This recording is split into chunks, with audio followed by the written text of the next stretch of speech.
Hello world, hello world. Welcome back to my channel. Call me Biz.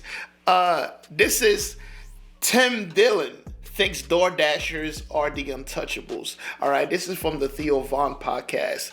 I'm not sure what the name of his podcast is, but look, y'all been telling me to do podcast clips, so I'm gonna start getting into that, especially with Theo Von. Theo Von just got a way of talking to anybody. I've seen the one he did with Donald Trump. He did one with Guru. He's just talking to the most random people. And y'all told me Tim Dillon was funny. was supposed to review one of his comedy bits a while ago, but here we are. All right, look, if you enjoy this content, please hit that subscribe button, like the video if you like the video, leave a comment, let me know that you were here. If you ain't got nothing to say, just be like, I was here. I appreciate that. That's love. No more ghost watching. Let's get it. Because God only knows. I'll tell you this, man. Those DoorDash people see some shit. Oh, God, dude. First of all, lest we forget, the people that have had to go to people's homes, brother, they have to go into the trenches of sometimes they get killed. Sometimes people kill them. For real? Sometimes you have a burrito in your car and you're driving it to someone's house, and that is going to be the last thing you do on this earth.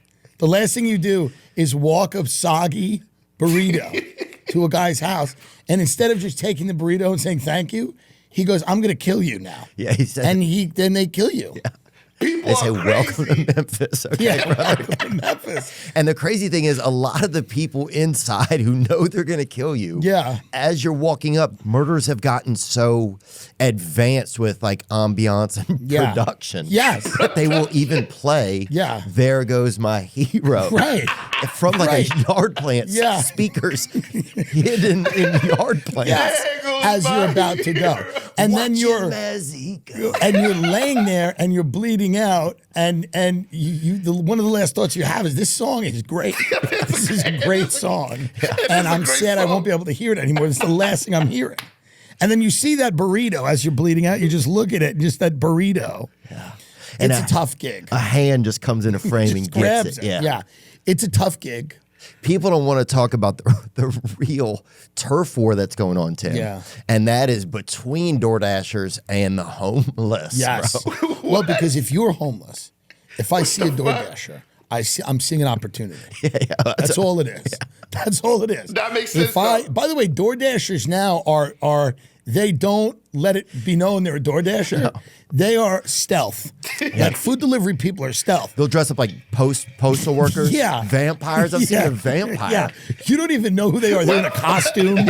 They're in a truck. I see somebody just wandering like Sometimes they have their friend with them as a lookout. Have you seen that? I see that. There'll literally be a guy in the front seat of the car, and then his chick will be just kind of looking out, just making sure like nobody comes and kills him. How crazy that DoorDashers. Yeah, it's crazy. Yeah, I mean, and they are also carrying messages. But here's the thing, I don't feel bad for them. Yeah. Because I don't know anyone who does it, and I do believe anybody who's doing DoorDash is like, you know, in India, they have a caste of people called the Untouchables. Do they really? Yes. You just can't fuck with them. You can't go near them. You see them and you look away. That is kind of, and this, don't take offense to this, but it is when I encounter a food delivery person in the wild, I look away. No. I will look away. Damn. You don't feel like you're one of them? A food delivery person? No. Yeah. There's so many other jobs. I just feel like if you're delivering DoorDash, I just inherently, here's the thing, I love them as a person. They're a child of God. Yeah. But they're in so much pain. Are they? A lot of times you can see they're in pain. I can't see it. They're just listening to Scott Stapp usually. I don't feel like I think some of them are in pain. They're just, it's tough. It's hard. It's hard for me to see and look at. It's just hard for me to look at. Well, we make them, the saddest part is we make them drive too. It's like, they're a victim to gas prices. At least in other countries, they like DoorDashers will be on motorcycles, or they'll just be throwing the food to someone who's further down the street. They're actually cool. Yeah. Because many of them are Asian, and they're on a tiny little bike. Oh, the bike. And they're having a great time, and they're actually seeing how fast they seeing how fast they can get it to you. Oh, there's a dark web of that they are all on, where they get points in their little. Oh, yeah. They like seeing how, and many of them are risking their life with ramen on their back to get it to you. They're risking their life so that an NYU student can eat that ramen piping hot. You're getting it so hot. But in LA, maybe I should qualify my statement. It's only DoorDashers in LA. Of course. Because they're all people that want to be like actors or screenwriters. They're lazy. The food's cold. You barely get it. Yeah. That's my issue here. It's not, I don't want to malign all the food delivery people. I can see that. In Los Angeles, I've noticed a problem. Sometimes they'll just steal the food. Yeah, now that's another thing. The food. Yeah, some of them are just looking to get a meal because you can apply online. Yeah. You can be working for DoorDash in 6 minutes or less. That's one of their big things. Like, in 6 minutes. That's not a good idea. Yeah, it's a horrible idea. It's a horrible idea. Become a DoorDash delivery guy. In 6 minutes? Yeah, you can be a DoorDash delivery guy in 6 minutes, or in a very small amount of time. I'm not sure what it is, and they call you an independent contractor. But yeah, next thing you know, you can have a food in 40 minutes. You can be picking up food from somewhere that you can just eat. Yeah, I mean, I've had some issues with them. Have you? Well, DoorDash now, I think is pretty good. It's the one that I use. What? I thought you just said all this shit. Well, no, they are. They're bad, but they're all bad. Like Postmates they're all different kinds of bad. Yeah. Postmates is bad. Uber Eats is the worst. Uber Eats, I just feel like it's a monopoly. I don't want to be involved. Uber Eats is disgusting. I don't want to be involved with people that are double dipping. Yeah, I agree. It's sick. It's sick. But to me, it's like DoorDash, even though it's evil, it's the lesser of all the evils. Yeah. Or you could leave your house, but that's terrifying.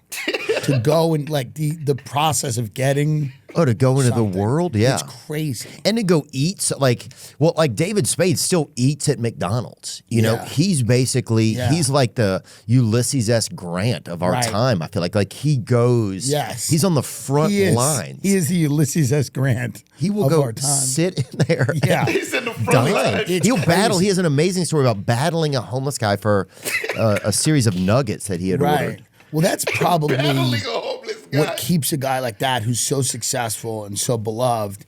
It's what keeps him grounded. Yeah, it keeps him humble. Like once a week, he goes, I've had this legendary career, but he's like, once a week, let me go and get him a griddle and see if I can make it out. You know?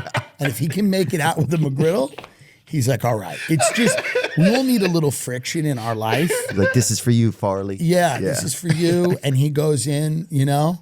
Yo, that makes he's like Adam Sandler's on a spaceship somewhere, you know, like writing movies from a space station. And David Spade's like, let me just go into the La Cienega McDonald's and just see if I can get out today with a McFlurry.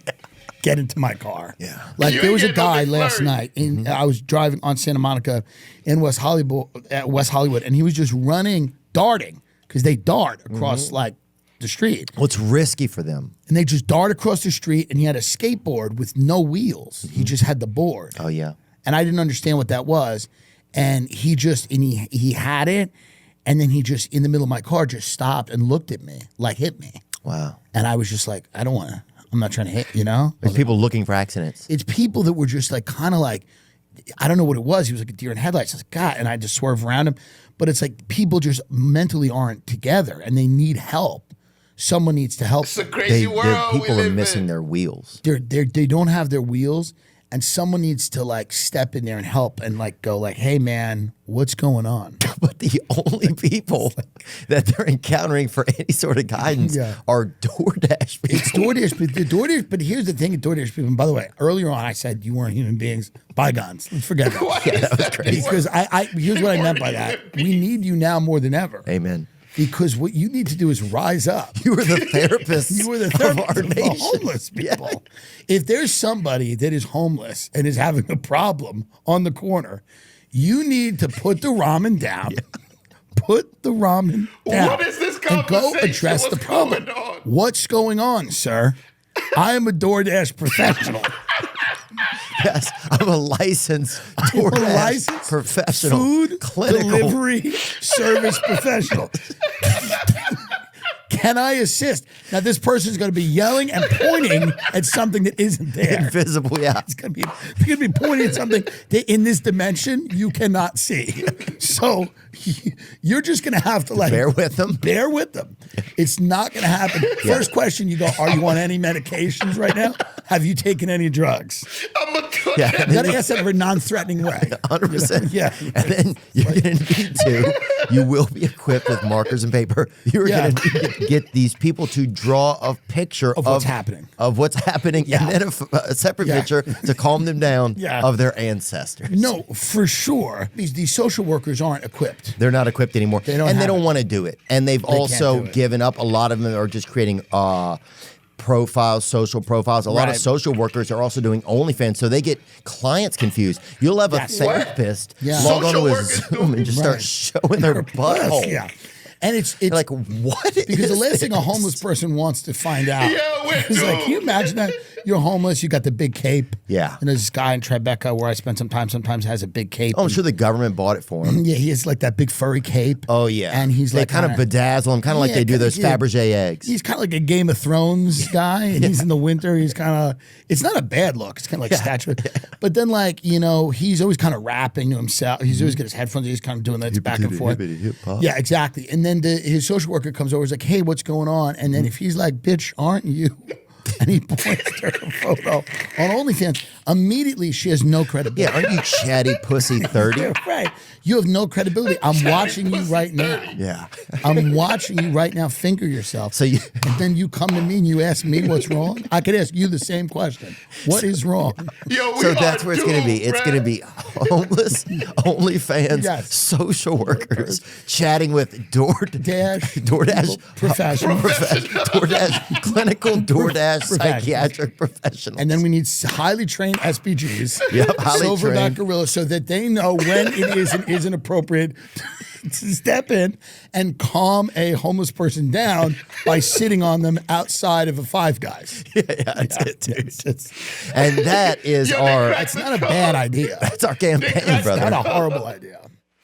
Yo, what the fuck did I just listen to? But you know what? They're right. Yo, I do this creepy thing. I'm like a fucking vampire. My instructions for DoorDash, leave it at the fucking door, all right? I don't want no interactions. No, I don't even want to talk to you. But I'm always watching. What's up? I'll be peeking like.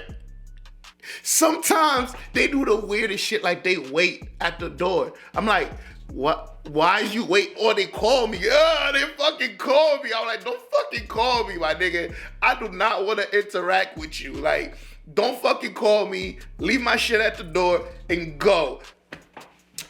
And I'm like that with them. Here's why. First of all, a lot of these people, they rude as fuck. And they just looking for a tip. And I always tip. That's one thing. I always tip. Because I appreciate what they do. Because I know I'm a villain. I know I'm a villain. It's like 8 p.m. It's raining, storming, hailing outside. I'm like, you know what I want? I want 6 chicken wings. And somebody's going to go pick that up and bring it to me. That's kind of fucked up. That's kind of fucked up. I could have used the microwave. You feel me? But in my eyes, I'm helping them. But nah, DoorDash professional is crazy, but it's wild out here, bro. I remember I ordered some pizza. This was in Rhode Island. I remember I ordered some pizza, and these dudes, bro, they were so scared. Some niggas was just hanging outside. They were so scared. They gave the motherfuckers my Italian food. Like, it was some pizza and some calzones.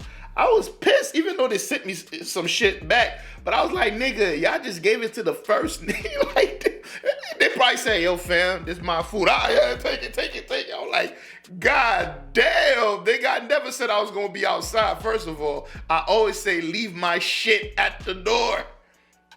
That was a DoorDash, though. That was me calling the pizza place. I'm like, yo, y'all could just leave it at the door and ring the doorbell. I'll be out. Like, what the fuck? Yeah. I feel, you know what's crazy?